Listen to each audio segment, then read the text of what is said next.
Salut Salut Pierre. Nico. Alors aujourd'hui, je suis vraiment honoré d'accueillir Pierre Paris, Paname.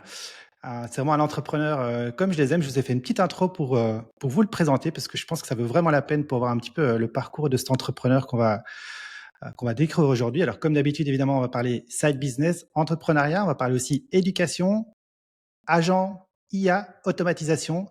On a un beau programme qui nous attend. Donc voilà, j'ai le grand plaisir d'accueillir donc Pierre Paris, alias Panam Automatis pour ceux qui le suivent un petit peu sur les réseaux. Alors Pierre, pour moi, c'est vraiment l'incarnation de la nouvelle génération d'entrepreneurs, agiles, créatifs, orientés vers l'action, qui utilisent des outils modernes pour lancer des super projets. Donc vraiment avec l'IA, l'automatisation au cœur de tous les projets.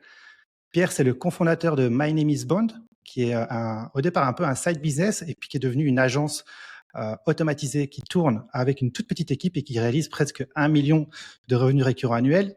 C'est également le cofondateur de The Quest, qui est un programme d'entrepreneuriat destiné aux 17-27 ans, qui est supporté d'ailleurs par Xavier Niel. Donc ça, c'est quand même vachement cool avec des précis de 100 000 euros qui sont accordés aux jeunes qui voudraient se lancer. C'est également le projet Two Pizza Club, dont on va parler un petit peu après, qui est né de justement The Quest et qui est une agence qui conçoit des agents pour les PME qui ont envie voilà, tout simplement de réduire leur masse salariale. C'est également l'Académie Agent IA et puis tout récemment, un dernier projet encore un peu, je pense, secret dont on va parler dans le domaine de l'éducation. Et ça, je peux vous dire que ça m'a très, très chauffé, enfin vraiment chauffé quand il m'a parlé de ça parce que je pense que c'est ce que j'aurais rêvé avoir quand je me suis lancé moi dans l'entrepreneuriat. Donc on a un beau programme. Merci Pierre d'avoir Merci accepté à cette toi pour invitation. l'intro. Ben, avec grand plaisir. Est-ce que tu pourrais peut-être, toi, juste en une phrase, tu dois te présenter aujourd'hui et puis après, on va attaquer directement un peu side business, comment tu as mis un peu le doigt Ouais, dans carrément. l'entrepreneuriat. Raconte-moi un peu ton parcours Bah, comme franchement, ça. tu as donné pas mal de détails déjà. Peut-être pour donner un peu plus de contexte à ceux qui nous écoutent. Moi, je suis ingénieur de formation, mais j'ai jamais codé. Enfin, j'ai jamais été très technique. J'ai toujours plutôt été côté business. J'ai eu toujours un peu une envie d'entreprendre sans forcément me lancer. J'ai eu une opportunité pendant le Covid qui était My Name is Bond, qu'on a lancé, qu'on a réussi à scaler, si on peut dire ça pour une agence de service, même si on peut pas le dire. Et là aujourd'hui, donc je suis, comme tu l'as dit, cofondateur et associé sur The Quest. Et c'est dans cette entreprise, donc jointhequest.co, qu'on a itéré et testé pas mal de typologies de business. Et là aujourd'hui, on va attaquer un nouveau chapitre avec The Quest, qui est l'un des chapitres les plus ambitieux, en tout cas moi le projet le plus ambitieux que j'ai jamais monté. Ça concerne toutes les personnes qui veulent se lancer dans l'entrepreneuriat. Et on aura l'occasion d'y revenir plus tard. Là, je suis vraiment envie déjà de faire un fast forward parce que c'est pour ceux qui suivent peut-être un peu l'origine ici de Side Business Facile. En fait, l'origine c'était ça s'appelait Nouvelle Académie. On avait lancé ça en Covid et c'était vraiment déjà cette vision en fait de dans le nom, c'est ça, c'est de créer une nouvelle école pour les entrepreneurs. Donc, je suis très, très curieux de voir un peu votre vision là-dessus. On va y revenir dans un instant. Comment t'es tombé, toi, du coup, dans l'entrepreneuriat après les écoles, etc. Ou peut-être tu avais déjà lancé des petits trucs. Je suis curieux de savoir un peu en général quand il y a toujours une fibre qui naît à un moment donné, l'envie d'entreprendre. Comment Ouais, c'est arrivé chez toi? je pense que mon premier un peu business que j'ai commencé, mais qui était un peu une idée entre potes, qui a pas non plus donné super suite. C'était un projet avec un de mes amis qui s'appelait J'ai dans ma valise et qui visait à créer une marketplace pour tous les objets perdus dans les trains SNCF. Et donc moi j'ai commencé, je devais m'occuper du site internet, donc il fallait que j'apprenne à le faire. À l'époque je voulais le faire sur Drupal, donc c'est vraiment un peu les anciens qui connaissent Drupal. Euh, Ouais, Concurrent de voilà, ouais. WordPress à l'époque, un Mais peu, ouais, ouais. bon, en fait, c'est un faux CMS qui utilise du no-code, mais pas vraiment. Donc, c'est un peu un micmac pour mettre en place un site. Et ce projet, finalement, moi, je l'ai un peu abandonné parce que, en fait, on s'est aussi un peu rendu compte en le faisant que le problème, c'était pas forcément les gens qui n'apportaient pas les objets perdus, mais plutôt la gestion des objets perdus à la SNCF dans les salles. On a fait des tests, tu vois, avec des objets qu'on leur a donnés et qu'on a essayé d'aller récupérer 2 semaines après. Ils y étaient plus alors qu'on leur avait donné nous-mêmes. Donc voilà. Donc ça c'était un peu notre premier projet, mais après Pendant le Covid, j'ai juste Ouais. envoyé un message à un de mes potes de l'époque qui s'appelait Maxime Blondel, qui est mon associé aujourd'hui, en lui disant voilà, j'ai du temps libre, je suis en Mhm. chômage partiel, j'ai toujours voulu monter un truc. Si t'as une idée, si t'as un truc, envoie-moi un message. Et il m'a conseillé de lire un livre sur l'entrepreneuriat qui m'a un peu mis le pied à l'étrier aussi. Et après, il m'a envoyé un. C'était Lequel? Lyon. Ouais, Ouais, ouais, ouais, de c'était famille, non? C'est couverture jaune. Je sais pas qui l'a écrit. Je crois que c'était Oussama qui faisait la préface de mémoire. Mais ouais, ok. et donc en fait, Ouais. moi, en le lisant, je me suis dit ok, j'ai trop envie d'être PM. Tu vois, PM, PO, ce côté un peu touche à tout, en même temps qui gère un peu la direction du produit. Donc je lui avais dit ça et il m'a recontacté 3 semaines après en disant viens dans un call, faut que je te présente Marion Carnero, on a un truc. Et ils m'ont dit voilà, on a créé une boîte qui s'appelle My Name is Bond. On a 3 clients, on sait pas comment les délivrer. Et en fait, moi, j'ai kiffé le challenge déjà de base, et surtout, ça m'avait enlevé le côté phobique administratif. Il était rassuré parce que tout ce qui était création de la société, création du branding, création du site internet, tout ça, c'était fait. Et donc, il fallait plus que délivrer. On avait déjà de l'argent, donc en fait, c'était une super carotte. Je l'ai vu comme un jeu vidéo, et je me suis lancé dedans. Et voilà, j'ai pris le taureau par les cornes. À l'époque, vraiment, j'avais aucune culture entrepreneuriale. C'est-à-dire que je savais même pas que c'était le mot freelance, tu vois. Ok. J'avais jamais entendu le mot freelance de ma vie. Donc je connaissais vraiment pas du tout ce milieu-là. Ah, il n'y a pas si longtemps, là, tu parles 2020, ouais. Covid, quoi, 2020. 2020, J'avais toi. zéro 2019, 2020. connaissance. Je connaissais Ok. aucun nom de l'entrepreneuriat. J'avais jamais fait de formation, rien. Et j'ai tout appris sur le tard, tu vois. Et c'est même dans Et ouais, le projet My Name is Bond, le projet My Name is dis-moi un Bond. peu, Ouais, pour les gens qui connaissent pas, moi carrément. je sais ce que c'est, Donc mais en fait, peut-être expliquer ce que c'était. moi à l'époque, je faisais de l'automatisation de processus dans un cabinet de conseil qui s'appelle SIA Partner. Et My Name is Bond, en fait, c'est le fait d'automatiser des processus sur Instagram et LinkedIn dans le but d'augmenter le nombre de followers de nos clients. Et donc en fait, on a mis en place des actions très simples, type follow, unfollow, like, envoi de DM sur des populations ciblées pour acquérir des vrais followers côté client. Et on a vendu ça sous forme d'abonnement. Et en fait, au fur et à mesure, le MRR a augmenté, les clients étaient de plus en plus satisfaits, et donc on a réussi à scale. Moi, j'ai fait un énorme focus, tu vois, un peu produit, en me disant en fait, j'étais convaincu que le fait, et je le suis toujours d'ailleurs, que les agences ne scalent pas, c'est intrinsèquement lié au temps opérationnel perdu. Produit. Et donc en fait, ça, moi, j'en ai fait tu vois, une obsession, parce qu'au début, c'est moi qui gérais tous les clients. Donc je les appelais, je passais du temps avec eux au téléphone. Et comme j'ai la flemme et que j'avais pas envie de me répéter, j'ai commencé à faire un onboarding avec des vidéos, une FAQ, un service client, etc., etc. Je l'ai vu comme un SaaS. Et c'est ce qui a fait qu'aujourd'hui, tu vois, on gère plus de 450 clients et à l'intérieur de My Name is Bond, au support, il y a une personne. Tu vois, donc il y a.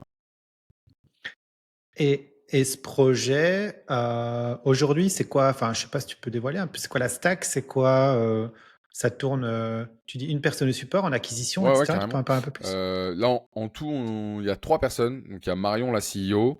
On a Pauline au customer. Et après, en sales, ça varie, mais globalement, on est entre 1 et 2 personnes. Donc là, il y a 4 personnes dans l'équipe interne. En tout, élargi avec les personnes avec qui on travaille, type des sous-traitants, type des virtual assistants, etc. On est une dizaine dans l'équipe.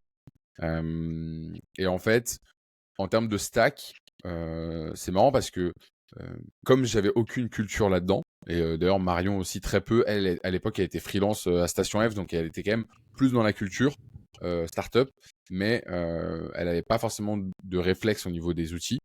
Et donc en fait on l'a vraiment fait crescendo par rapport à la charge qui montait dans le business.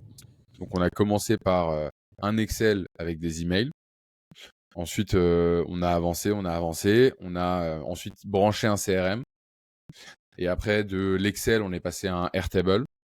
Et ensuite, du Airtable, on est passé à un Airtable plus Software, qui est aujourd'hui la stack finale pour faire l'onboarding, paiement sur Stripe, gestion sur un dashboard. Et ensuite, quelques outils, on va dire spécialisés et intrinsèques à notre business, type un dashboard pour avoir les résultats des clients sur Instagram et voir l'augmentation de leurs abonnés. Pour l'emailing, on utilise Emaillia, qui est une super solution. Euh, Après, on a du ring over un peu, tu vois. OK, Enfin, cool. après, c'est des petits trucs. OK et ouais, c'est plutôt on va dire la secret sauce, peut-être tu vas pas la dévoiler sur finalement la stack qui gère les automes, et cetera. Mais bon, ça, j'imagine, Bah, c'est à votre l'époque, ingénierie, je peux le dévoiler maintenant heu parce que maintenant il y a prescription, mais à l'époque, on utilisait un logiciel que vraiment les OG de l'automatisation reconnaîtront, qui s'appelait Jarvee, Jarvee, qui était en gros, c'était comme Wallaxy, mais sur tous les réseaux, mmh tout mh. réseau confondu avec genre 100 fois plus de réglages possibles. Tu pouvais vraiment dire, voilà, parce Mmh. qu'à l'époque, l'automatisation, tu pouvais dire va faire du follow and follow sur tous les comptes qui possèdent quelque part dans leur compte le hashtag France et tu pouvais gagner 500 abonnés dans la journée. Parce qu'il n'y avait pas de limitation en fait. Après, ils ont beaucoup plus resserré les vis. Mmh. Et donc, du coup, Ouais, maintenant, ouais, ouais, aujourd'hui, c'est clair. on a des fermes de téléphones dans lesquelles on les connecte à des clés 5G parce qu'on ne peut plus être connecté à un Wi-Fi parce que quand tu es connecté à un Wi-Fi, c'est louche pour Instagram parce que tu es censé l'utiliser en itinérance. Donc, on a des clés 5G connectés sur ces téléphones et ensuite on fait tourner des scripts Python qui miment le comportement d'un humain sur un téléphone et qui du coup réalisent les différentes actions. Et donc on a des murs entiers de téléphones avec ces actions-là. Ouais, bah, c'est chouette quand on gratte un peu quand même de voir, comment il faut être inventif parce qu'effectivement les plateformes, mettent de plus en Ouais. plus de barrières pour détecter les robots et enfin les comportements, anormaux donc ouais, très cool. OK donc My Name is Bond, là, c'est un projet qui finalement qui Moi, t'occupe je suis encore, sorti de l'opérationnel. Je suis ouais? resté avec des parts dans le projet, mais je suis sorti de l'opérationnel. Donc, c'est aussi ça, la beauté tu vois, de mettre en place des outils, c'est que j'ai réussi à le déléguer, j'ai réussi à former des personnes qui n'étaient pas forcément là à la création de la machine pour aujourd'hui la faire perdurer. Et Marion est resté en opérationnel aussi. Très cool. Bah, tu vois, on en parlait un peu en off avant de démarrer. On avait un petit échange sur finalement, c'est quoi un side business? Non, mais moi, c'est pas vraiment des side business. En fait, on peut débattre du sujet comme on veut. Mais c'est vrai que moi, en tout cas, personnellement, dans la philosophie enfin, le message que j'ai envie de délivrer, en tout cas, au travers de cette chaîne et de la manière d'entreprendre, ben, en fait, c'est ça, c'est de montrer qu'on peut, c'est pas parce qu'on lance un truc avec une petite idée que ça peut pas devenir quand même quelque chose d'important. C'est pas non plus pour autant que ça va être le projet d'une vie. En fait, ça peut être juste un projet qui évolue et puis à un moment donné, on se dit bah j'ai fait le tour, je passe à autre chose, mais j'ai toujours un pied dedans sur quelque chose qui génère du revenu. En tout cas, c'est de mon côté, c'est un peu la philosophie que j'en avais. Mais en fait, side business, vrai business, la frontière, elle est pas. C'est juste une question de un peu de philosophie, de wording, mais on est sur un vrai business en fait. C'est juste que au départ, ça part d'un petit truc où on sait pas trop où ça va nous mener. Et puis finalement, ben voilà, c'est encore là et ça tourne. Et puis entre-temps, ben, tu es passé à la suite, donc Ouais, ouais, raconte-moi ouais, un peu la suite. juste je rebondis sur ton point. C'est vrai que euh, Ouais, vas-y, tu sais, vas-y, je t'en prie. moi je fais un peu une guerre de manière générale au storytelling, tu vois, au fait de re-raconter les histoires une fois qu'on les a vécues d'une manière différente. C'est d'ailleurs un de mes points faibles aussi dans l'entrepreneuriat parce que pour savoir vendre, il faut savoir raconter les histoires. Mais bon, that's life. Non, juste pour te dire que moi j'ai pas du tout été en mode ok all in, my name is Bond. Tu vois, j'étais en CDI bien installé. Tu vois, j'avais mon bon salaire et tout. Et en fait, je me suis juste fait un contrat avec moi-même en me disant, à partir du moment où le salaire que me rapporte ma Bond est supérieur à mon salaire actuel, je quitte mon boulot et je prends le risque. Qui est en fait pas un vrai risque parce que j'avais déjà, entre guillemets, dérisqué ce business-là en augmentant mon CA. Donc, l'augmentation et la croissance de My Name is Bond m'a permis de quitter mon job en 4 mois. Mhm. Donc, j'ai eu de la chance, enfin de la chance oui et non, hein, j'ai aussi la vraie chance que j'ai eue, c'est que j'ai lancé un business pendant le Covid et du coup, j'avais rien d'autre à faire que de bosser. Et c'est la vraie réussite de My Mhm. Name is Bond, elle est là-dedans, quoi. Elle est dans le fait que voilà, il y avait pas de sortie, il y avait juste tu bosses parce que t'as rien d'autre à faire en fait. Ouais, de toute façon, voilà, il y a pas de secret. Il y a que ceux qui passent à l'action qui C'est provoquent clair, cette forme de chance, on c'est clair. l'appelle comme on veut, mais voilà, tu peux Euh, faut juste y aller. Mais tu vois, juste pour terminer sur ce que tu disais, tu vois, c'est là où quand moi je parle de side business, beh, Tu avais un job, tu as lancé un truc sur le côté, ça t'a permis de mettre un pied dans l'entrepreneuriat et de te libérer. Et en fait, c'est exactement ça que moi, j'essaye de montrer comme voie, c'est de se dire, bah, en fait, si vous avez envie, bah, le meilleur moyen, c'est de commencer Ouais, par un truc à ouais, je suis côté, quoi. d'accord. Je suis Donc, d'accord, mais en fait, je pense que l'illusion que les gens ont, qu'il faut essayer de combattre, c'est que la vérité, c'est que tu peux pas créer un business en n'y consacrant que 2 heures. 2 heures par jour pendant X temps. Moi, j'y crois pas à ça. Je crois par contre au fait que tu peux mettre un coup d'accel, en gros, un gros coup d'accélérateur sur un business qui ensuite, plus tard, te rapporte une rente régulière. Mais il faut qu'il y ait un moment donné dans ton aventure de la création de ce business-là, un moment où tu vas quand même bien y aller. Et ça va être plus ou moins douloureux parce que si c'est un side business pour lequel tu tiens, en fait, tu vas pas avoir l'impression de bosser quand tu vas bosser. Et ça, c'est le end goal. mm, Mais tu vois, My Name is Bond, quand bien même là aujourd'hui, c'est des rentes mensuelles très très grosses. Ça a demandé des nuits blanches et en fait, le fait de tuer la concurrence un peu, quoi. Sur toute notre concurrence, il y a 98% des gens qui ont arrêté autour de nous, quoi.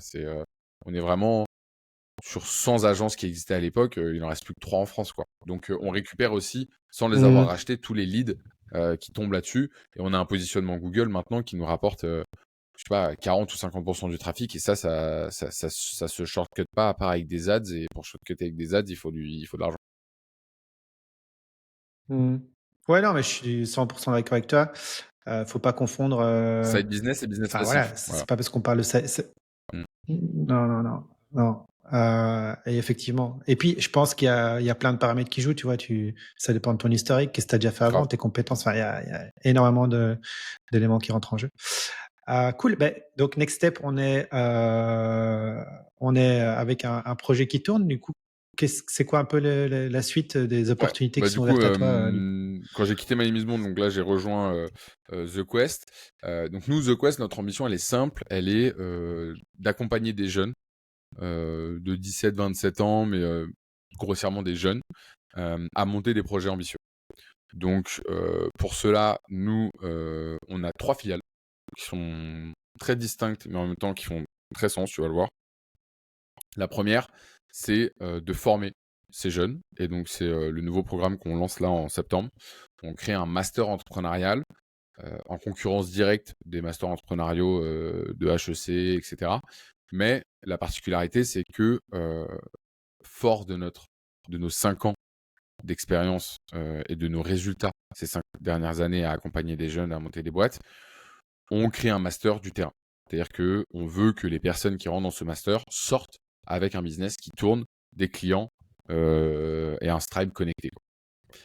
Ça, c'est la première chose. Ça s'appelle Small Giant by The Quest, qui est donc, c'est la première fois que je le dis en podcast, donc c'est exclusivité mondiale à toi. Ouais, ouais, mais franchement, moi, quand j'ai eu accès un peu au pitch, entre guillemets, la future landing page, j'ai vu ça, j'ai envoyé un message direct à WhatsApp. Je sais pas quoi qu'est-ce, mais en tout cas, si vous cherchez, je refais l'annonce publiquement, mais ce projet est tellement, moi, ce que j'avais comme envie aussi en créant à l'époque, le projet que j'ai ici et tout ce que je fais pour donner cette envie d'entreprendre et surtout de concrétiser des choses. Je trouve ça incroyable. Donc, Car- on va creuser ça un peu plus tard. On va revenir un peu plus tard parce que c'est le Carrément. projet qui t'occupe maintenant. Donc, j'ai envie qu'on creuse. La, Mais donc, si on ouais, du coup, vient donc sur la suite de ouais, The Quest, la peut-être un deuxième peu, partie, c'est de te dire en fait, bah, certains de ces jeunes qu'on accompagne ont besoin de financement pour aller faire des billions, des licornes, et ils ont un business qui est VC compatible. Donc ils ont besoin de lever de l'argent pour le mener à bien. Mhm. Ceux-là, on va les financer. Donc là, maintenant, on va augmenter le chèque et on passe à 150 000 euros par an. Enfin, 150 000 euros au moment de l'incorporation de la société. Toujours backé avec Kima Venture et Xavier Niel. Et la troisième activité qu'on a, c'est une activité de... Peut-être juste parce que tu l'as dit rapidement, mais tout le monde, tu vois, même déjà depuis le début, je t'ai pas interrompu. Il y Ouais, a pas mal de wording de gens qui peut-être qui nous écoutent, qui savent pas tout ça, mais faut quand même savoir que Xavier Niel, c'est voilà, je sais pas comment toi tu vas le qualifier, mais on va dire que c'est un des plus gros VC en France, peut-être un des plus gros investisseurs, on va dire, donc dans des early, des projets qui sont vraiment early. Et donc d'avoir quelqu'un comme ça qui supporte ce genre de projet, c'est un ouais, espèce de tampon qui est quand même très très très puissant et je trouve que c'est génial. Je sais pas comment vous avez Bah, obtenu ce genre de deal avec Xavier, en mais fait, c'est non, incroyable. juste très très simplement. Mais Xavier Niel, tu vois, si je te fais un peu un portrait robot pour quelqu'un qui ne connaît pas, je pense que ce qu'il faut qu'il sache, c'est que c'est de base un hacker. Donc c'est de base un mec qui ne demande pas la permission quand il fait un truc. Et il dit souvent, hein, il le dit dans son livre pour ceux qui l'ont lu, fais, Ouais, ouais, je voulais en l'acheter gros, celui-là, ouais, j'ai pas fais-le encore lu. enfin, c'est quoi, c'est fais et tu t'excuseras plus tard, tu vois, genre en mode bon, voilà, faut avancer. Spécialisé dans les télécoms depuis toujours, avec une vision, Mhm. ouais, c'est le Free, donc créateur de celui Free créateur Mobile de avec Free, une ouais. vision assez long-termiste de je vais casser le monopole de Bouygues Télécom, SFR Orange en venant m'incruster. Et quand je vais venir m'incruster dans la partie, en plus, je vais pas être cher. Donc il a commencé ça. Ça a aujourd'hui explosé. Ça reste son focus. Il est devenu milliardaire grâce à cette boîte-là. Il avait déjà fait de l'argent quand même pas mal avant, hein. Il, est- il avait fait fortune déjà avant.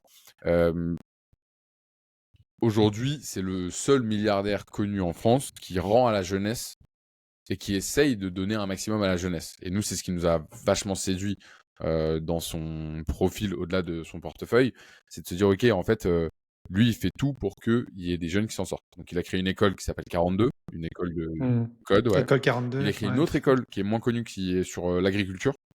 Euh, et il a créé un fonds d'investissement. Il a 2 fonds d'investissement. Il a un fonds d'investissement avec ses potes, dans lequel il investit quand il a évidemment des bonnes opportunités, parce qu'il a des bonnes opportunités. Et un autre fonds où là, il y a plus une question de ROI. Et ce fonds, il est dirigé par Jean de la Roche-Brochard.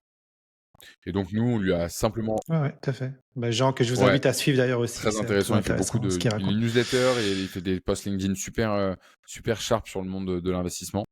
Ouais, Euh, et nous, comme on l'a eu, on a simplement envoyé un email à Xavier en disant on a créé l'entreprise que tu aurais rêvé de créer. Et il nous a dit parlez avec Jean. Et on a parlé avec Jean et on avait fait un deal avec lui. très cool, très très cool. Comme quoi, moi je dis toujours aussi, tu vois, il faut oser, parce que les gens, soit en entrepreneuriat, ils se font 15 000 questions, ils se posent 15 000 questions, bah, tu l'as dit, non, fais, et puis tu verras après. Là, ici, c'est la même chose, bah, demande, Ouais. au pire, tu as un non. Et à la limite, tu redemandes une deuxième fois, au pire, tu auras un deuxième non, tu vois. Si tu veux vraiment quelque chose, Et faut pour aller le le coup, chercher, Xavier, en c'est fait. assez impressionnant parce qu'il Et c'est répond un peu la vraiment à petite. ses emails. Genre, c'est pas une légende urbaine, quoi. Moi, Ouais, j'ai conseillé des entrepreneurs sur des demandes de tout et n'importe quoi, envoyé un message, il a toujours répondu. Mais parfois, c'est des réponses très courtes, hein, mais ça répond. ouais, j'avais déjà entendu ça. Bah, ça va, cette légende, j'ai déjà entendu. Cool. Du coup, tu disais deuxième pilier, troisième pilier, il y Et avait un troisième pilier, la ouais, formation, le formation, financement. Ouais. financement. Et le troisième pilier, donc nous, ce qu'on aime, c'est aussi être proche du terrain. Et on a une thèse aujourd'hui avec l'IA et la manière d'entreprendre, qui est une thèse assez particulière, de dire que aujourd'hui, il faut aligner un entrepreneur avec son idée. C'est-à-dire que c'est pas juste le fait d'avoir une bonne idée, ça n'existe plus ça. Ce qu'il faut, c'est aligner avec la personne qui l'est. La deuxième chose, c'est qu'aujourd'hui, avec l'IA, on peut créer son Mhm. produit. Et la troisième chose, c'est qu'aujourd'hui, nous, le canal sur lequel on a le plus d'impact, c'est les réseaux sociaux. Et donc, aujourd'hui, à l'ère de l'IA, on crée des fermes à contenu Mhm. qui permettent de mettre ton produit dans Mhm. les mains des bons utilisateurs. Et ces 3 éléments-là, on se les est appliqués à nous pour créer ce playbook. Et on a créé en fait des applications mobiles. Donc, on a créé un studio qui s'appelle IRL App, dans lequel on lance des applications mobiles de manière assez récurrente. Et on a eu plusieurs succès assez fulgurants en quelques mois qui ont atteint des centaines de milliers d'euros de MRR. Et donc, on a ce triptyque-là de dire on vous forme, les meilleurs on vous finance et on garde les mains dans le réel et dans le cambouis de manière opérationnelle parce qu'on a aussi nos propres projets qu'on développe. Ouais, d'ailleurs, je pense que ce sera intéressant que j'invite Ouais, aussi. C'est Julien, c'est ça, qui s'occupe un peu de cette partie-là. Ouais. Voilà, j'ai entendu aussi, vu un peu le genre de choses c'est qu'il un faisait. pirate. C'est assez, Ouais. assez futuriste, on va dire, dans l'approche. Dans l'approche. Tu parlais de Ouais. tes murs de tes murs de téléphone, ouais. Euh, Très très cool. Bah, on peut parler, hein, un ou deux projets peut-être de The Quest. Tu parlais, je pense qu'il y a Ouais. Cray Cray, c'est ça qui a pas mal explosé. J'avais installé, j'ai pas encore utilisé, mais tu peux en Grave. parler un peu des projets qui ont Grave, bien grave, on en a fonctionné pas mal. Donc il y a Cré en effet, qui est une application, c'est un jeu de questions pour couple, et qui te permet Mhm. voilà, qui te Pimenter permet la vie de couple, ouais. de te poser des questions profondes. Qui a bien marché. Pareil, on a suivi ce playbook-là de dire, ok, bah, on crée un produit, on lance le MVP avec une version payante dès day one, et ensuite on fait un maximum de vues sur TikTok pour avoir des retours d'utilisateurs et orienter la direction du produit par rapport à ce que dit le peuple, tout simplement. Et ça a bien marché, ça a bien explosé. On a Romain qui a créé. Je t'interromps parce que moi, c'est un milieu que je connais pas trop. Vas-y, Et tu vas-y. sais, j'aime bien toujours explorer des modèles de side business que je connais pas trop. Et d'ailleurs, peut-être potentiellement là, si tu as des gens que tu connais sur cette niche-là spécifique, ça m'intéresserait de faire une interview et mais peut-être, tu vois, de faire une édition de newsletter aussi sur la création Ouais. d'une app. Je n'ai encore jamais fait. Et je connais pas trop. Donc, quel type de tech on utilise pour créer une app, Clairement, tu peux utiliser Cursor, hein. Tu peux tout utiliser ça. Et Cursor pour puis, le faire. Mais OK. ce qui est intéressant dans les apps, c'est qu'en fait, il faut vraiment pas réinventer la roue. En fait, enfin, il existe des logiciels. J'ai plus le nom en tête du logiciel qu'eux ils utilisent, mais il y a un logiciel assez connu, tu peux le retrouver facilement, qui prend les screenshots de toutes les apps. Et en fait, ce qui est hyper important, c'est quand tu crées une app, partir du principe que un clic, il vaut super cher. Donc en fait, tu n'as pas le droit de Mm. faire un onboarding trop long, sinon l'onboarding est abandonné, tu vois. Et donc en fait, les apps, il faut que ce soit laser précis sur plein de petits détails, de dire, ok, ouais, à quel Ouais, moment je mets l'UX, le ouais. paywall, à quel moment je demande les 5 étoiles sur l'App Store, à quel moment tu vois, ça c'est des trucs qui doivent être mais d'une précision ultra sharp, parce que le simple fait par exemple, tu vois, sur un jeu de soirée où tu t'enchaînes les parties, le simple fait de demander la notation à la partie 2 versus la partie 3, ça peut changer de 30% le nombre de notations que tu as dans le mois, tu vois. Et c'est un truc, c'est ultra orienté data. Tu vois, c'est vraiment du data, de la data, quoi. Mm. Et franchement, les mécanismes, ils sont hyper intéressants. Et pareil sur la création ce qu'on appelle les créatives, donc c'est-à-dire les, les, enfin, le contenu qu'on va publier pour faire de la promo. En fait, il y a ce qu'on appelle des formats gagnants.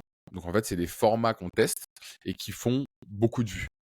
Et nous, on a remarqué un peu Mm. je joue toujours avec les algorithmes. Nous, on fait tout en organique. On fait très peu d'ads sur tous nos business. On n'a pas du tout une culture d'ads. Or, il Mm. faudrait beaucoup plus qu'on s'y mette parce que c'est là où tu scales, tu vois, et tu peux un peu. C'est comme si tu avais un bateau et Ouais, que tu ouais. gérais la voilure, tu vois, et l'amplitude de ta voile avec les ads, quoi. Euh, hier, euh, hier, je parlais avec Maxime Barbier, qui est le CEO de TimeLeft. Et tu vois, il m'expliquait qu'à un moment donné, ils avaient beaucoup de croissance et il a voulu réduire la croissance. Et moi, quand il m'a dit j'ai voulu réduire ma croissance, je me suis dit, mais attends, t'as pas la main pour réduire ta croissance. Parce que moi, en organique, on n'a pas la main. Et il me dit, si, bah, moi, comme je fais des ads, juste, je Mm. réduis mon budget d'ads, et en réduisant mon budget d'ads, bah, je réduis ma croissance. Et tu vois, il y a un côté pilotage qui est hyper intéressant là-dedans, qui est difficile d'avoir quand tu es en organique. Donc ouais, c'est sur ces formats-là gagnants, tu vois, on remarque un peu des choses étranges sur TikTok, type, il peut y avoir un réel qui pète 3 semaines après avoir été posté. On peut avoir un réel, nous on fait beaucoup de posts, dès qu'il y a un format gagnant, on le publie sur 30 comptes TikTok différents, bah, tu as des stats qui sont complètement différentes. Tu as des formats gagnants qui vont marcher en Pologne, et donc là, tu vois, typiquement sur l'une de nos apps, on a genre 30-40K de MRR en Pologne, alors que bah, du coup, ça nous crée des trucs à faire en produit qu'on n'avait pas du tout prévu parce que c'est des Polonais et que la culture elle est différente, tu vois. Donc c'est marrant de voir ça. Ta dernière cuite à la vodka, ouais, ok, je vois, c'est pas le même genre de. Euh, ouais, Donc franchement, ouais, c'est un sujet en tout cas qui doit être chouette à creuser parce que si tu as des contacts là-dessus, je suis chaud pour une fois creuser vraiment carrément, le sujet je des apps, t'enverrai Théo euh, que je Cricra, comprenne ouais. un peu, tu vois, même, ouais, même, tu vois, de quoi on parle en termes de, de coût de développement. J'imagine il y a le design qui est quand même vachement important dans une app, peut-être trouver. Ouais. tout ça, ouais, à creuser, quoi. Cool. Tu avais un autre projet que tu veux parler en app ou En de en Quest app, peut-être ou... bah, là, on a créé dernièrement une app, on a créé dernièrement une app avec Tanguy. Tanguy, c'est un use case assez intéressant parce que, il a créé, une app de coaching sportif, où il s'est basé uniquement sur le design. Donc en fait, tu as un robot super bien designé, qui te fait les coachings avec toi. Et lui, il ne savait pas coder. C'était juste un excellent designer. C'est lui qui a fait un projet qui a été quand même très suivi sur Instagram, donc je pense que ça parlera à ta communauté. Il a créé je sais pas si tu as vu ce concours d'échecs communautaire. En gros, il a créé une partie d'échecs Non, je pas vu ça. où tu voyais en fait les blancs contre les noirs. La communauté du coup sur Instagram devait dire quel était le move que les noirs faisaient ou quel était le move que les blancs faisaient. Et le commentaire avec le plus de likes était le coup qu'il allait mettre en place. Et en fait, il a tout scénarisé et tu rentres dans une espèce de série, tu vois, un peu comme la partie d'échecs dans Harry Potter. Il a créé un truc où en fait, c'est pas juste la pièce qui se déplace sur un échiquier, c'est genre, tu vois, le chevalier qui arrive et qui défonce la tour en mode truc spectaculaire et tout. Et ça a eu un carton incroyable. Des super grands joueurs d'échecs sont venus dans les parties, tu vois, des Julien Song, etc. Donc ça a super bien marché et nous on l'a incorporé dernièrement là avec The Quest. Et donc il a lancé cette app là en savant juste designer, zéro code. Et il a lancé l'app de zéro en 3 mois. Disponible sur les App Store avec le funnel qui marche, tout bien. Et Et déjà des déjà résultats 1000 euros probants? de MRR. Donc Très cool. Ouais, en plus, on peut se dire que c'est quand même un marché mm. hyper concurrentiel. Enfin, c'est les apps de faire du sport, t'as l'impression que c'est le truc déjà Ouais, vu, mais clairement. comme quoi, avec parfois juste des stratégies, des manières différentes de faire les choses, tu peux juste sortir du lot, quoi. Après, on n'a pas que des applications mobiles, Cool. parce que là, on a beaucoup parlé de ça, mais on a aussi, tu vois, par exemple, Romain Courtois, qui a gagné, d'ailleurs, c'est marrant, le hackathon de OpenAI dernièrement.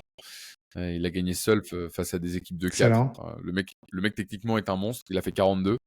Et là, il a créé son premier projet avec nous qui s'appelle GitIngest, qui a pour but voilà, il Ah ouais, j'ai transforme vu, ouais. n'importe quel repo GitHub en un texte que tu peux donner ensuite à un LLM pour pouvoir lui donner du contexte sur ton code. Et là, dernièrement, il a créé GitRule, euh, qui permet en gros de donner tout le contexte que tu veux à un agent pour que l'agent puisse coder ensuite avec toi. Voilà. Excellent.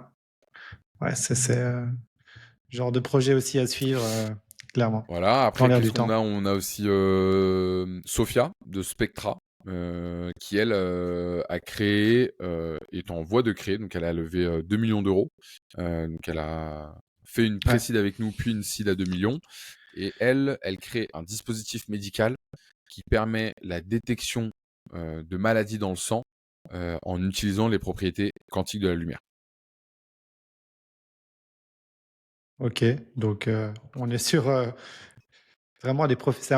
Mais en fait, c'est amusant de voir le type de profil qui arrive chez vous, puisque là, on est tout à fait dans un autre Ouais. univers, on va dire, de gens que vous arrivez à capter dans votre. Elle, c'est Ouais, un. comment les gens arrivent chez vous finalement? Bah, on a 1000 candidatures sur le site par an.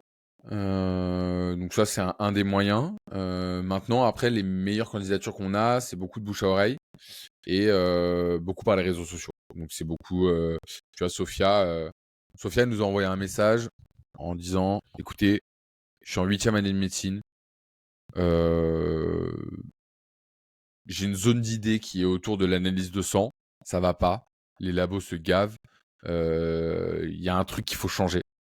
Et je sens que c'est autour de la mécanique quantique. Voilà, j'y connais rien au business, je sais même pas ce que ça veut dire startup. Je vais gérer la technique. Enfin, en tout cas, je vais trouver des gens pour gérer la technique. Il faut des gens pour m'aider sur démarrer le business et lever des fonds. Je vais quitter médecine. On s'est dit, ok, 8 ans de médecine, elle va quitter médecine pour lancer une startup, il nous la faut. Donc elle est venue à la maison, on a discuté et on lui a trouvé son cofondateur, enfin on l'a aidé à trouver son cofondateur, qui faisait un Master of Science en physique quantique à Polytechnique. Et ensuite, on est allé lever des fonds avec elle aux États-Unis. Et ça s'est bien passé. Donc, ouais, super content. C'est cool. Bah, écoute, je te propose qu'on avance un petit peu maintenant dans un peu plus sur Ouais, tes projets à toi aussi, on va dire plus directs, là récents, notamment, donc, tu as une chaîne YouTube, sur l'automatisation. Tu as quand même commencé à créer pas ouais. mal de contenu sur ce sujet. Et donc on va arriver un peu plus, sur les projets plus récents qui t'occupent là, notamment, une communauté, sur la Mmh. création d'agents IA. Tu pourrais nous raconter un peu, comment tu en es arrivé là? C'est quoi ta vision peut-être aujourd'hui, tu vois, du monde de l'entrepreneuriat, mais pas forcément start-up, mais peut-être, tu vois, là, on est plutôt sur de la réorganisation d'entreprises Ouais. existantes finalement, de process internes, dans un monde où les gens font des tâches manuelles, alors qu'en fait, on a des IA, des automes qui peuvent faire, un peu, une bonne partie du taf à leur place. C'est quoi un peu ta vision sur tout ça et le projet qui t'occupe autour de Ouais, bah cet en fait, environnement? cette vision-là, moi j'ai toujours une vision un peu. Je suis un grand flemmard, donc j'ai toujours aimé tout ce qui était productivité, tu vois, gagner du temps. Donc ça démarre un peu par les hacks. Et après, tu comprends que les hacks ne servent à rien, donc tu mets en place des systèmes. Et donc, de manière générale, j'ai beaucoup mis en place des systèmes à la fois dans mon organisation personnelle, mais aussi professionnelle. Et en le faisant pour beaucoup de startups qu'on accompagne, j'ai décidé après, j'ai dit à mes associés, voilà, il faut que aussi on puisse le proposer à l'extérieur parce que je pense que ça peut intéresser d'autres gens.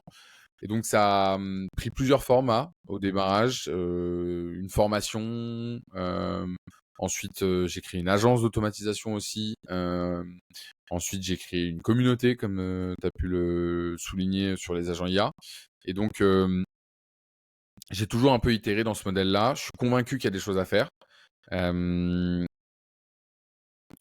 Là, je les accompagne justement à aider beaucoup de business B2B, B2C à automatiser leurs actions et à en tout cas gagner du temps dans la mise en place de leurs process.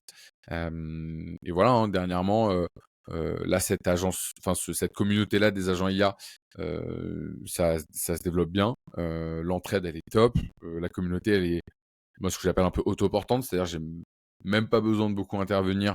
Les gens se corrigent entre eux, ils s'aident. Il y a même des gens qui s'associent entre eux, qui créent des sociétés entre eux.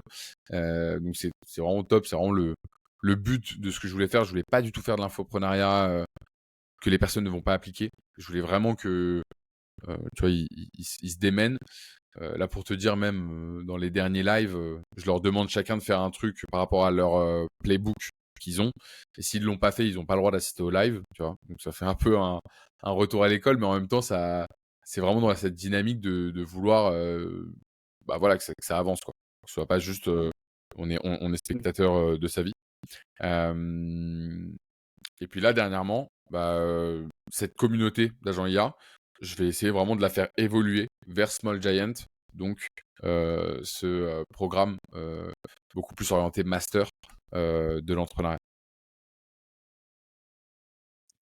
Tu pourrais un peu, si on reste sur ce sujet des agents, expliquer un peu ta vision justement de aujourd'hui, tu vois, quelque part, c'est quoi les premières actions? Enfin, deux sujets. Premièrement, peut-être, je trouve ça intéressant pour ceux qui nous écoutent, peut-être qui ont des boîtes, qui sont entrepreneurs. Qu'est-ce qui, pour toi, doit être mis en place, par défaut dans la plupart des boîtes sur ces sujets et que tu vois, on va dire Mm. les quick wins ou les gros wins les plus courants que tu peux voir, quand vous implémentez des agents?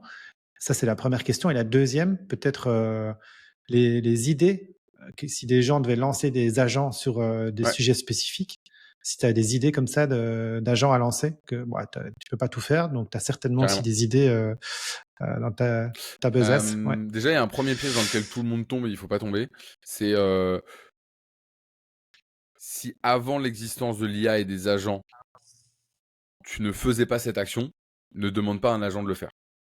C'est-à-dire qu'en gros, l'agent, il est pertinent dans le cas d'une action que tu réalisais et qui apportait un ROI dans ton entreprise. Donc en fait, l'agent, il vient faire le dernier kilomètre de ton automatisation qui potentiellement est existante. Donc un agent de gestion de contenu personnel, etc., pour l'instant, aujourd'hui, il n'y en a aucun qui tient la route. pour la simple et bonne raison qu'il y a encore trop d'hallucinations sur les LLM et parce que ce processus-là créatif, il est compliqué à transmettre sur le papier. Par contre, je suis une agence de formation. Je délivre des certificats de réussite de cette formation. J'ai un process qui, dès lors que le candidat remplit tel formulaire, ça déclenche toute la création du PDF, ça l'envoie en signature en YouSign, etc. Et ensuite, j'ai créé un chatbot entraîné sur les datas du client qui explique au client quelles sont les prochaines étapes et où en est son élément. Là, il y a des choses à faire. Mais en fait, les gens, ils ont la FOMO des agents IA et ils ne comprennent pas que derrière les agents IA, seules les entreprises qui ont une data ordonnée, qui ont des process clairs et qui ont le moyen de les mettre en place vont tirer leur épingle du jeu.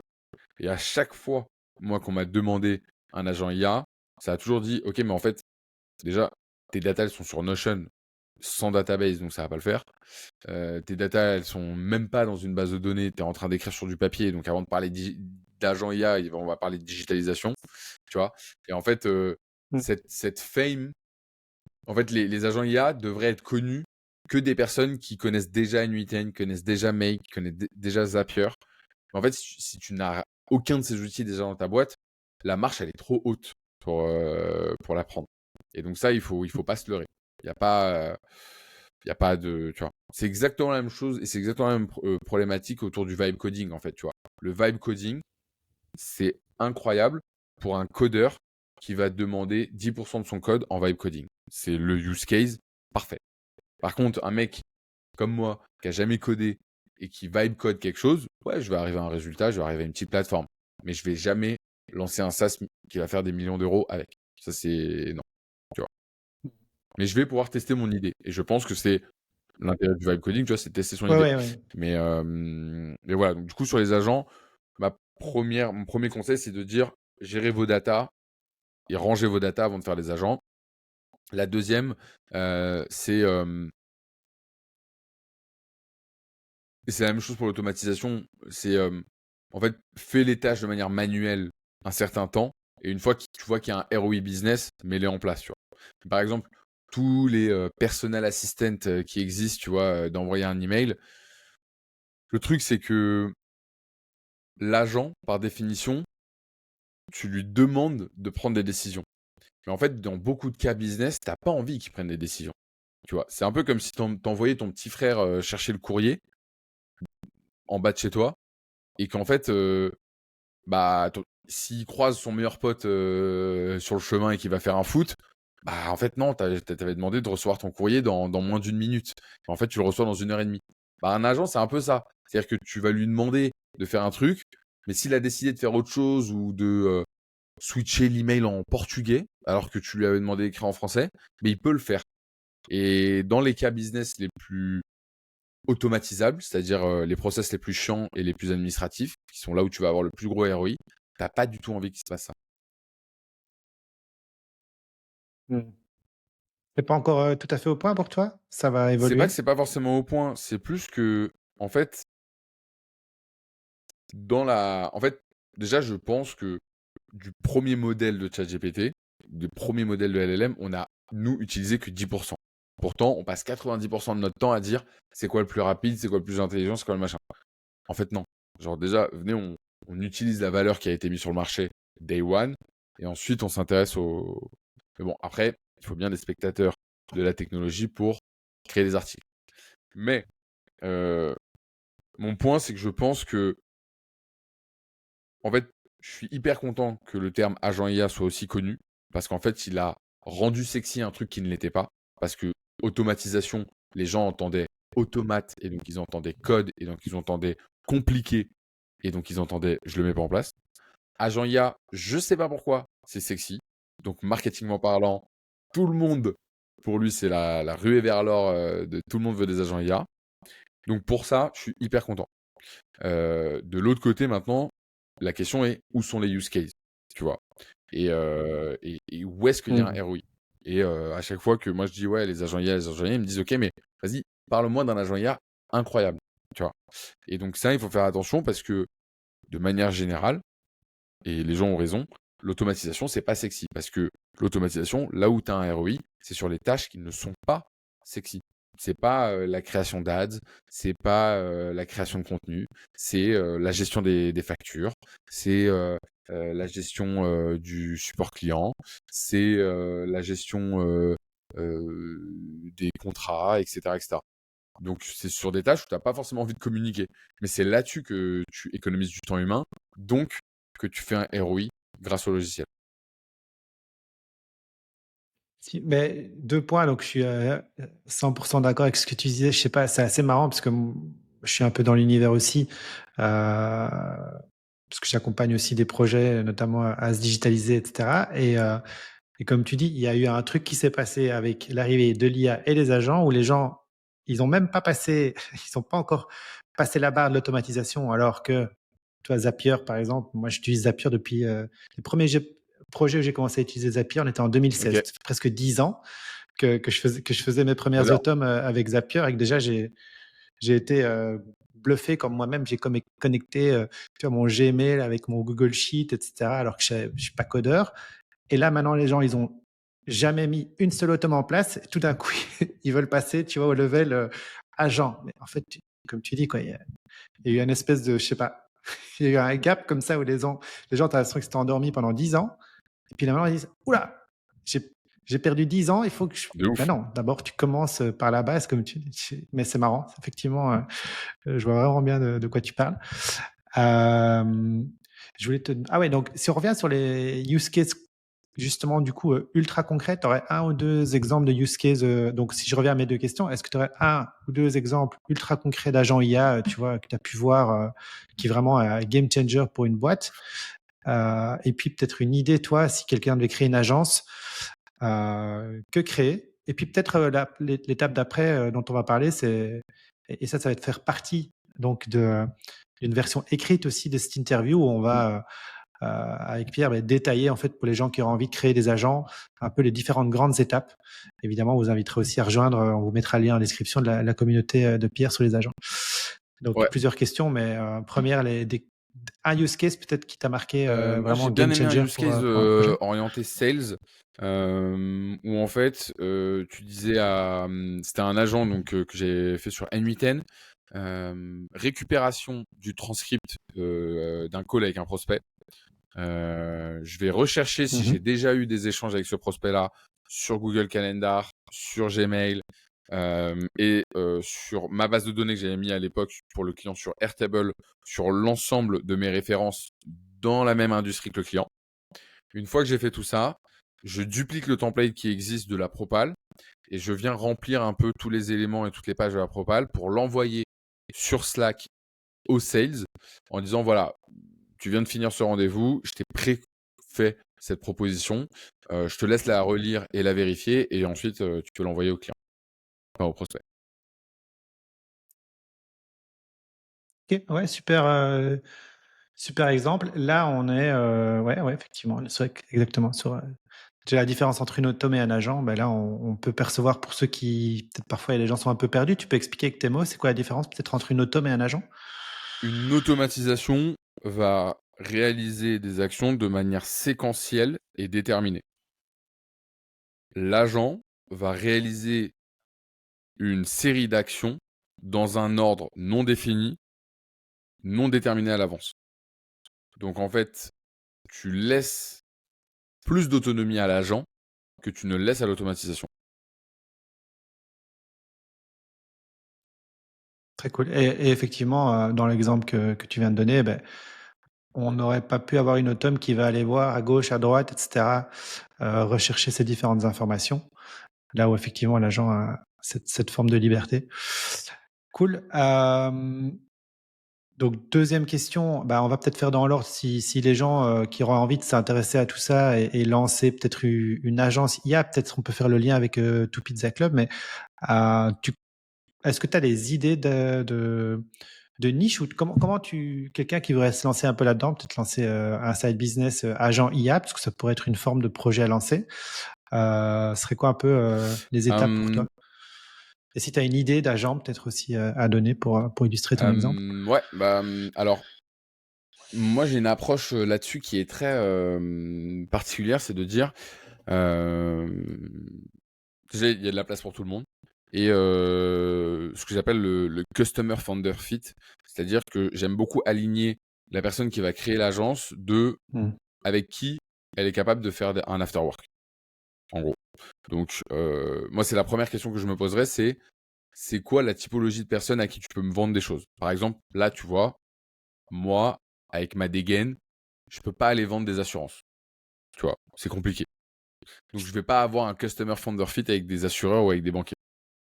En tout cas, avec cette dégaine-là. À l'époque, je mettais beaucoup plus de costumes, c'était possible.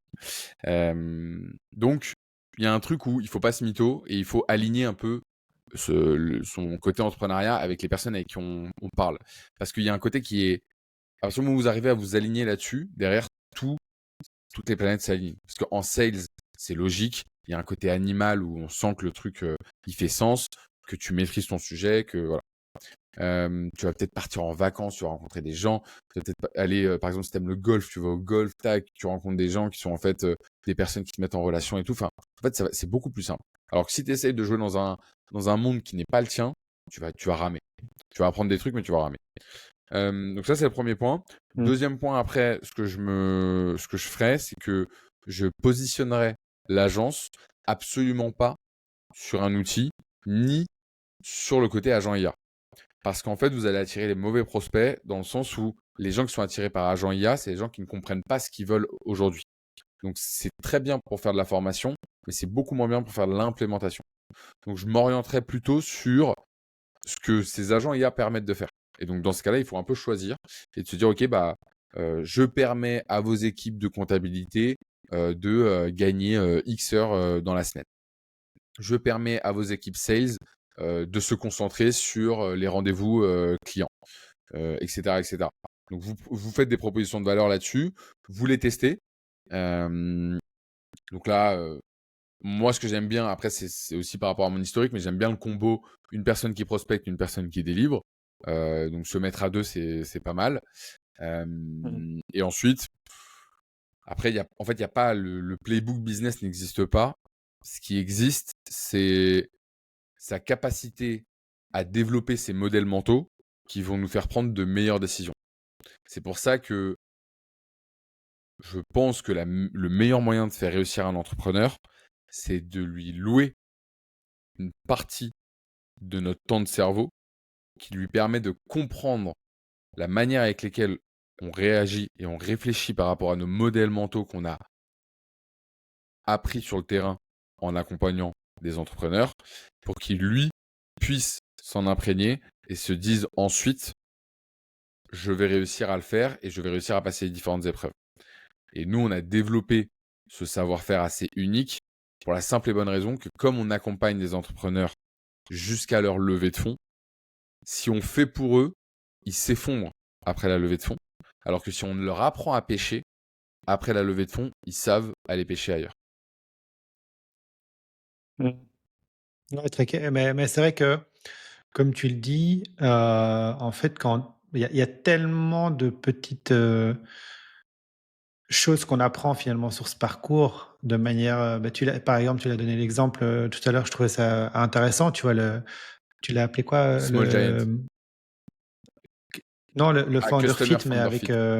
le, cl- voilà, le customer founder fit, mais il y a aussi, en tout début d'introduction, tu avais parlé, quand on a démarré l'interview, tu parlais aussi de l'alignement, un peu cette notion de ikigai, tu vois, d'alignement entre le projet et la personne, tu vois.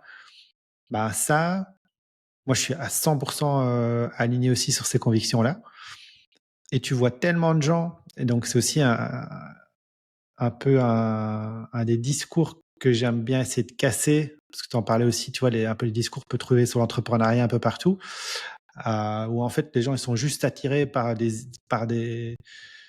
objets brillants à gauche, à droite, il faut faire ci, il faut lancer ça, mais en fait non, et tout fonctionne, mais il faut d'abord trouver ce qui fonctionne pour toi, et ça les gens le captent pas forcément. Ils vont le capter après, après s'être planté pas mal de fois ou avoir pour finalement se rendre compte qu'en fait la réponse c'est pas tout à fait là. Les réponses elles sont dans des choses exactement comme tu viens d'expliquer. C'est des alignements qu'il faut d'abord avoir.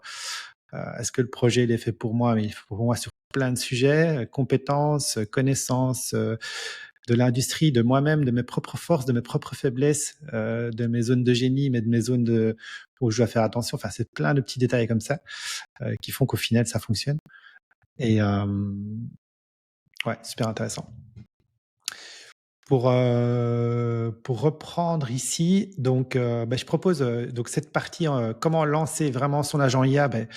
Vous verrez, on mettra un lien dans la description ici de la vidéo avec une partie écrite où on va développer davantage avec Pierre.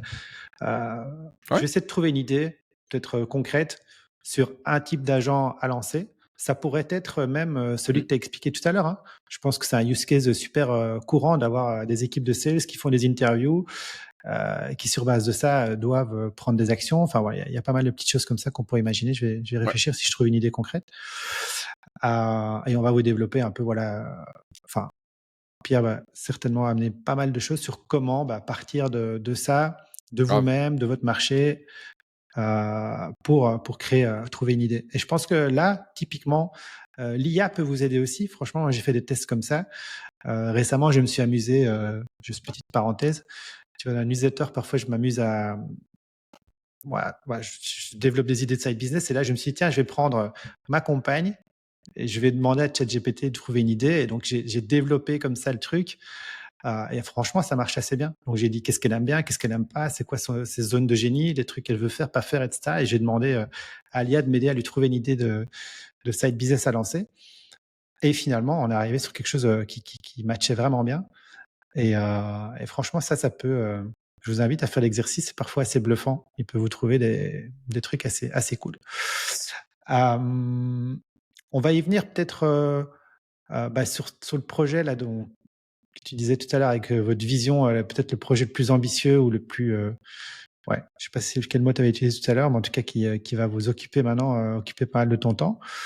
Euh, reprenons un peu le fil de ça. C'est quoi pour toi, du coup, peut-être, si on parle un peu d'éducation, euh, qu'est-ce qui vous a donné envie de lancer ce projet? Et qu'est-ce qui, pour toi, va peut-être plus dans le modèle d'éducation aujourd'hui, qui vous donne envie de créer cette école nouvelle génération? Moi, je suis ingénieur de formation, j'ai fait les arts et métiers, et j'ai fait un master entrepreneurial aux arts et métiers. Et en fait, il y a plusieurs choses qui m'ont choqué à ce moment-là. Enfin, choqué, c'est un gros mot pour dire ça, mais euh, l'aspect entrepreneurial, encore une fois, il n'y a pas de vrai playbook. Euh, Nous, on a ordonné pour l'instant notre master de la manière suivante, c'est-à-dire 1, trouve ton idée et aligne-la avec qui tu es. 2, crée ton produit avec aujourd'hui les outils notamment de l'IA.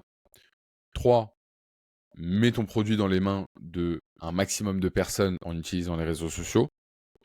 4, développe ton projet en utilisant des mécanismes comme le recrutement, potentiellement la levée de fonds, les partenariats, etc.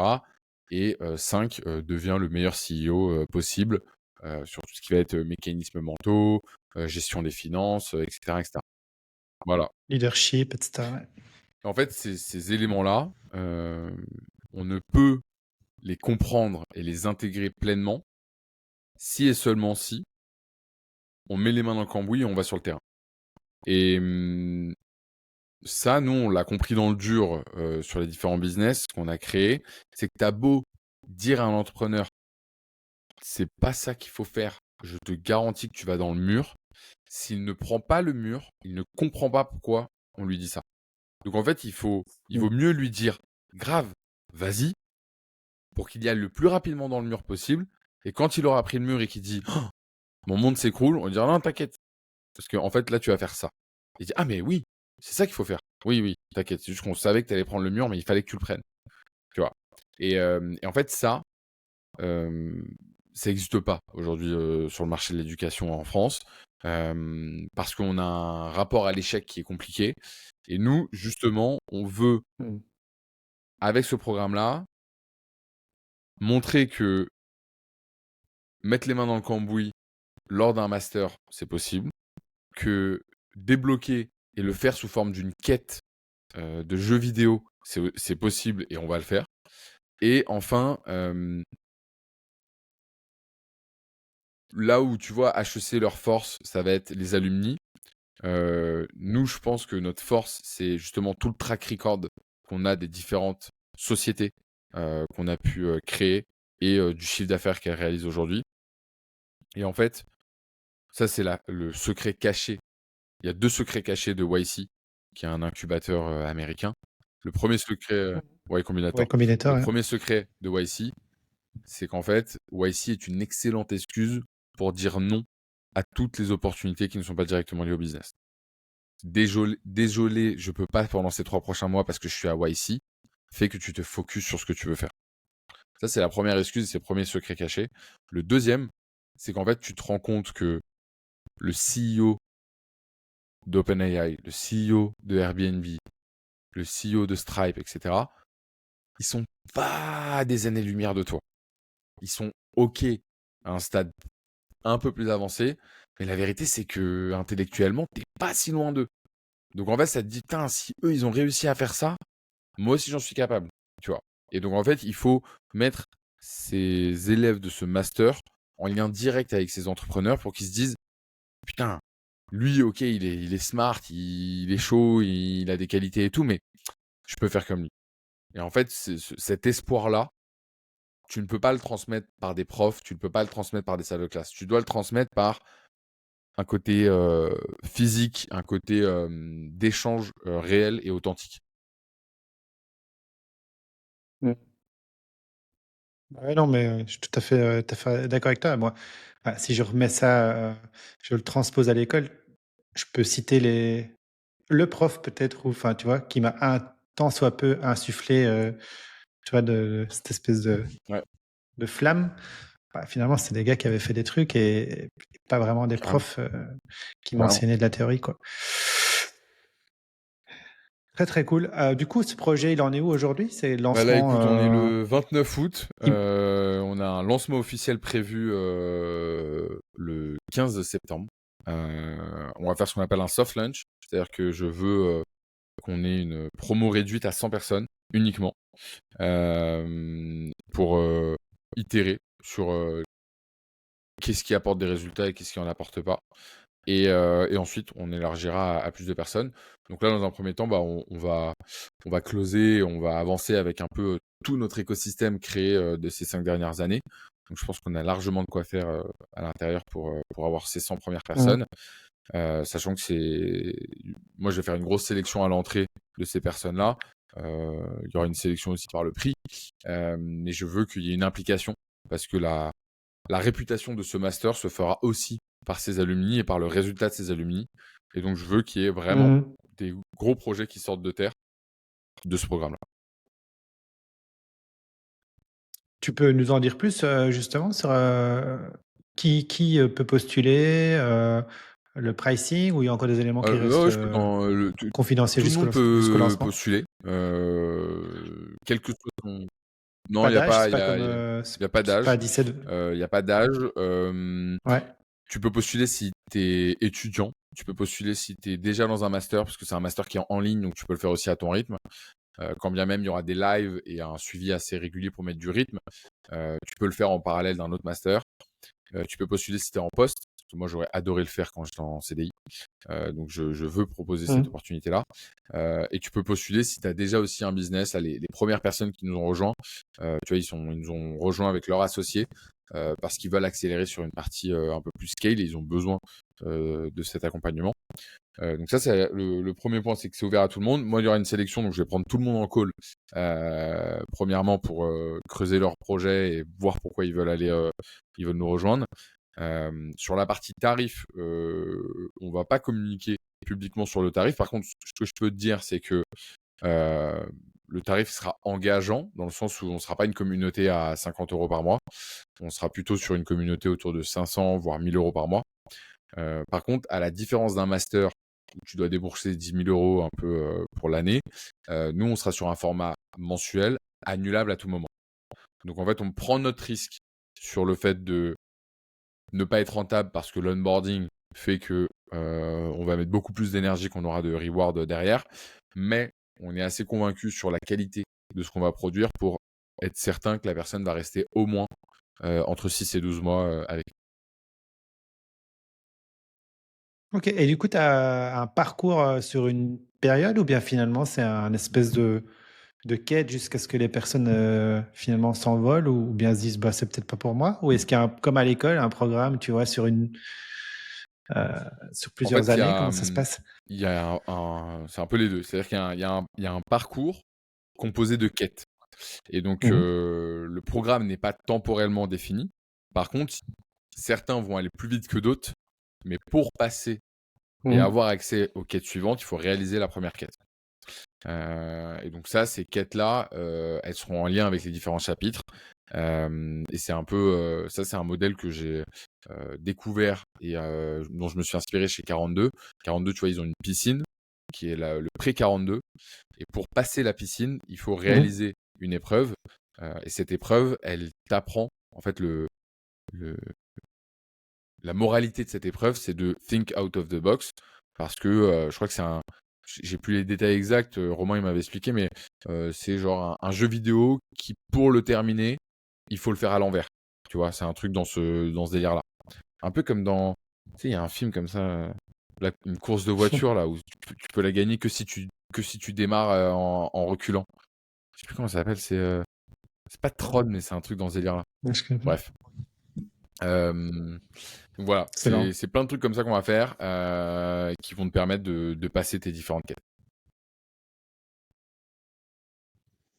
Bon, en tout cas, ce qui est certain, c'est qu'on va suivre cette aventure, de très, très près et puis, j'espère en tout cas qu'on aura l'occasion d'en reparler, peut-être ou même des alumni, Grave, avec plaisir. prochainement. On arrive tout doucement sur la dernière partie de cet épisode. Ce que j'aime bien toujours, tu vois, demander aux entrepreneurs qui viennent ici, finalement, de partager leurs enseignements, ce qu'ils ont envie de transmettre aussi, tu vois, pour faire des raccourcis, éviter des erreurs que peut-être eux ont fait. Tu pourrais dire un peu, toi, qu'est-ce que tout ça, déjà, premièrement, ça t'a apporté, toi, aujourd'hui? Tu vois, si tu parlais au Paname, qui s'est lancé en 2020, on est en 2025. Ça t'a apporté quoi, toutes ces voilà, tout ce que tu as pu créer jusqu'ici, le fait de te lancer dans l'entrepreneuriat? Waouh. C'est dur comme question. Ce que ça m'a apporté, Les plus gros enseignements finalement que tu en tires sur toi, tu vois? Sur, te dire, si tu te fais dire au Paname, en 2020 qui tu sais, tu encore en CDI, je me lance, j'ai peut-être envie, je sais pas, j'hésite et aujourd'hui, tu dirais quoi? Ah, putain, ouais, tu pas aujourd'hui, tiens, c'est ce ouais, qu'est-ce en que fait, j'ai appris de tout ça? ça, Qu'est-ce que c'est un point, c'est que j'ai jamais regretté d'avoir quitté. Jamais regretté le CDI et l'aspect confortable du CDI. Je me serais, je me, Aujourd'hui, avec du recul, j'envie les jeunes qui se lancent tôt. J'aurais kiffé me lancer plus tôt. Après, ça fait aussi mmh, partie de mon histoire, donc j'accepte. Mais quand je vois ça, c'est en entrepreneuriat, moi j'aime bien parler d'âge d'entrepreneuriat, en fait. Un mec qui a commencé à 16 ans à vendre. Souvent d'ailleurs, moi j'ai souvent une corrélation sur les meilleurs entrepreneurs. Ils ont souvent geeké un jeu vidéo fort, genre un LoL ou un Call of Duty, tu vois, très fort. Et ils ont souvent vendu des t-shirts ou des trucs au BDE, tu vois. Ils ont vendu des trucs un peu derrière une voiture, un peu en soum soum ou des cartes Yu-Gi-Oh! Ou tu vois. Il y a toujours eu un petit délire avec le commerce, quoi, tu vois. Moi, à l'époque, je vendais des. Tu vois. je ri je rigole, je vais te raconter pourquoi. J'ai mon fils Léon, donc mon fils Léon, donc c'est mon fils aîné. Forcément, il me voit, un peu ce que je fais et cetera. Je lui explique un petit peu ce que je fais. Heu et là, il nous tanne depuis une semaine. En Ouais. fait, il y a une brocante, dans mon village, prochainement et là, ça fait 2 semaines qu'il est en train de faire des bracelets brésiliens, tu vois? Pour les vendre à la brocante et tous les soirs, il nous tanne pour que nous-mêmes, on fasse des bracelets pour qu'il les vende à la brocante. La semaine passée, j'ai des poules à la maison, tu vois? Il a commencé, j'ai ma compagne qui a dit: «Bah, tu pourrais peut-être aller commencer à vendre des poules dans le quartier», tu vois? Donc là, il a commencé, à faire des récoltes des œufs de poules, il va les vendre dans le quartier. Donc c'est assez amusant. Je suis Voilà. convaincu de ça aussi, vraiment, vraiment convaincu. Donc, c'est ce genre de truc de délire que j'essaie de mettre Donc, déjà dans mes commencer plus enfants tôt. de moins Ouais, de 10 commencer ans. Ouais. plus tôt. Ouais. Ce que je retiens aussi, c'est euh, ça va paraître contradictoire dit comme ça, mais je peux le détailler après. C'est le premier, c'est en fait tout prend du temps, de se dire que tout prend du temps, et en même temps d'aller vite. Donc en fait, si ça apparaît contradictoire, Mm. c'est qu'en fait, il vaut mieux aller vite dans le mur qu'aller lentement dans le mur. Mais en même temps, sur tout ce qui est ambitieux, ça prend du temps. Et il faut être conscient que si on monte un projet ambitieux, un retour sur investissement, c'est 7 à 10 ans. C'est pas avant. Et, et tous les, toutes les recherches de shortcuts qu'on va faire avant ces 7 ans seront soit des dangers pour le business, soit ce sera que des dangers pour le business. Ouais, tout à fait. Mais je te rejoins par rapport à ce que tu disais tout à l'heure aussi, tu vois, sur le fait de finalement les gens, tu essaies de leur expliquer des choses, mais tant qu'ils les vivent pas eux-mêmes, ils captent pas. Ça, c'est quelque chose que j'ai tellement vécu, tu vois, des gens qui viennent de pitcher une idée. Vu que moi, j'aide des gens aussi à lancer des projets. Ils te pitchent une idée, toi, tu leur dis bah, réellement ce que tu penses. Ils apprécient pas, du coup, Mm. finalement, bah, ils, ils te disent bon, bah, ce gars-là, c'est un connard. Enfin, il m'a démonté mon idée, tu vois, alors qu'en fait, tu es juste bienveillant. Tu lui expliques juste que désolé, ça va pas aller comme tu penses.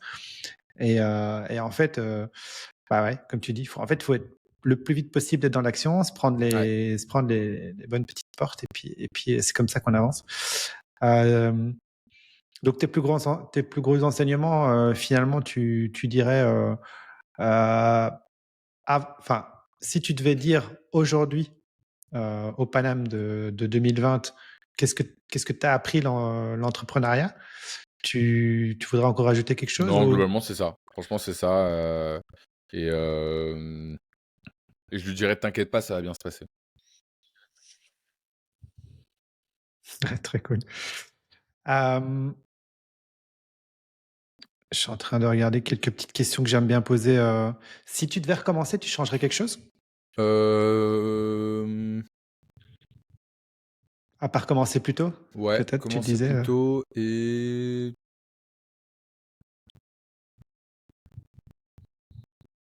moins passer de temps dans la stratégie, plus dans l'exécution. Ouais, toujours cette notion Ouais. d'action, clairement. Est-ce que toi, tu penses qu'il y a eu je sais pas, un hack ou un truc qui a fait la différence de ton Apprendre à me côté? Tu vois, connaître, tu dis, ouais, tu vois. Apprendre ah, ok, très très cool. apprendre à travailler en fonction de mes niveaux d'énergie. Ça, c'est un truc, tu vois, il y a des mecs qui sont du matin, il y a des mecs qui sont du soir, il y a des mecs qui, tu vois, je connais des entrepreneurs multimillionnaires qui font du sport à 15 heures, je connais des entrepreneurs multimillionnaires qui font du sport à 5 heures, je connais des entrepreneurs multimillionnaires qui font du sport à midi. En fait, ce que eux tous ont en commun, c'est qu'ils sont allés plus rapidement dans la connaissance de soi en disant fuck off à tous les posts LinkedIn et tous les on dit que il faut que. Ouais, mais en fait, ça rejoint le message que j'essaie de donner tout à l'heure, tu vois. C'est qu'en fait, quelque part, il y a un peu tout fonctionne, tu vois. Miracle Morning, ouais, ça fonctionne pour certaines personnes, pour d'autres pas. En fait, tout peut fonctionner, Mm. mais pas pour tout le monde. Et cette notion effectivement, d'apprendre à se connaître, elle est vraiment fondamentale. Euh, c'est quoi le meilleur conseil que tu as envie de donner bah, peut-être aux jeunes de 17 ans ou aux plus vieux qui voudraient peut-être postuler pour votre master? Tu as un conseil que tu voudrais donner à ces... Si vous venez, engagez-vous. Tu vois. Je pense que la pire des choses, c'est d'avoir le cul entre deux chaises et d'en faire trop et de du coup ne pas savoir où t'es commis, où tes machins, où tes trucs. Je pense que entreprendre, ça demande du courage et la première action du courage, c'est de faire des choix. Et je pense que si tu fais le choix d'aller dans une direction, tu l'assumes 100% et tu te donnes tous les moyens d'y réussir. Ok, bah, vous avez entendu le message et je suis effectivement d'accord.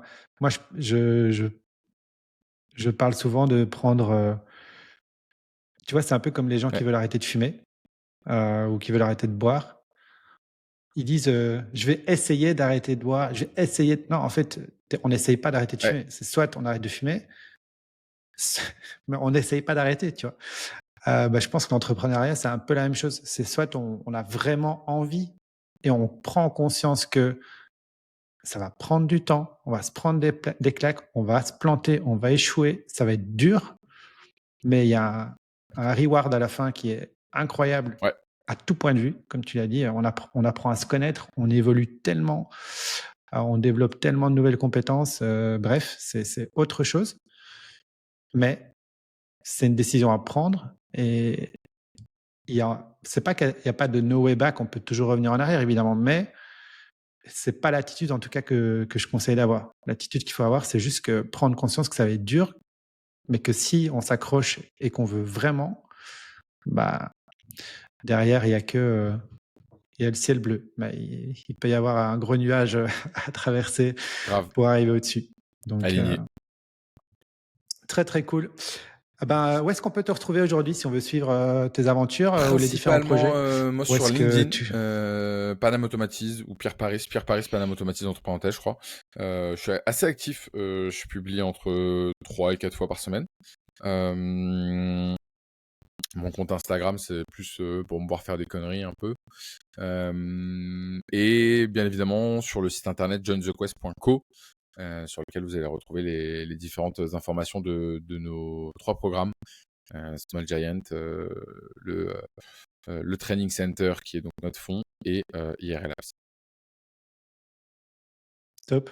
Et est-ce que toi, tu penses à par rapport à, tu vois, tout ça, à quelqu'un Ouais, je pourrais je vais interviewer t'envoyer ici sur le side business ou Théo Trécré, ouais. l'entrepreneuriat? Très, très cool. Bah, écoutez, j'espère que il acceptera cette petite invitation et un petit mot de la fin pour terminer, à ceux Ça qui nous part. écoutent? Ah ouais, ça c'est, moi je vais terminer, par, la mienne. Bah, les gars, vous savez ce qu'il vous reste à Let's faire, go. c'est à vous de jouer. Merci Nico pour Merci l'invite. Pierre et bah, écoutez, merci à toi et à À bientôt très pour la vite. suite des Salut. aventures. Ciao.